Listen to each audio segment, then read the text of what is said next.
Chers élèves, bonjour. Ravi de vous rencontrer dans cette nouvelle vidéo pour continuer toujours la série des leçons concernant le texte narratif. Dans cette vidéo, je vais vous présenter une production écrite. Si vous êtes prêts, on commence. Présentation du sujet. Raconter une histoire en respectant les étapes du schéma narratif. Dans le texte narratif, ou bien quand on a analysé le texte narratif dans la première vidéo, nous avons dit que dans un texte narratif, on raconte une suite d'événements ou bien une histoire dans laquelle il y a des personnages, un lieu, un temps, des événements. Et tous ces éléments sont organisés selon un schéma narratif. Donc, dans cette vidéo, vous allez raconter une histoire, vous allez imaginer une histoire, mais vous allez respecter le schéma narratif en racontant les événements de cette histoire. Donc, cette vidéo, elle est importante pour les nouveaux professeurs parce que dans cette vidéo, je vous donnerai les étapes à suivre pour expliquer à vos élèves comment rédiger une production écrite. Donc, après avoir rédigé le sujet sur le tableau, il doit y avoir une lecture magistrale du professeur et individuelle des élèves du sujet. Puis après, ensemble, vous allez souligner les mots-clés. Donc, dans ce sujet, les mots-clés sont raconter, histoire, schéma narratif. Puis après, le prof donnera du temps aux élèves pour une rédaction individuelle. Pour l'élaboration du plan, pour réussir la rédaction de l'histoire, les apprenants sont invités à suivre le plan suivant, c'est-à-dire les étapes du schéma narratif. Une situation initiale qui informe sur le moment, le lieu, les personnages. Comme on a déjà dit que dans la situation initiale, on présente les personnages, le lieu, le temps. C'est la partie du calme, ça veut dire c'est la partie où on fait seulement une présentation.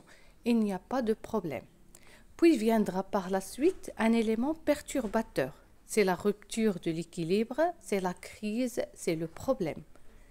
Puis après, il y aura des péripéties, c'est-à-dire une suite d'actions pour trouver la solution.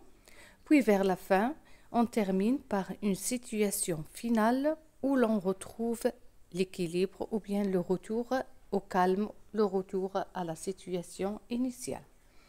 Bien sûr, tout en rédigeant, on doit utiliser des temps du récit, surtout l'imparfait et le passé simple. Je vous propose une trace écrite ou bien un modèle de production écrite. Ahmed était un homme généreux, seul, qui habitait une petite maison le long d'une route au nord.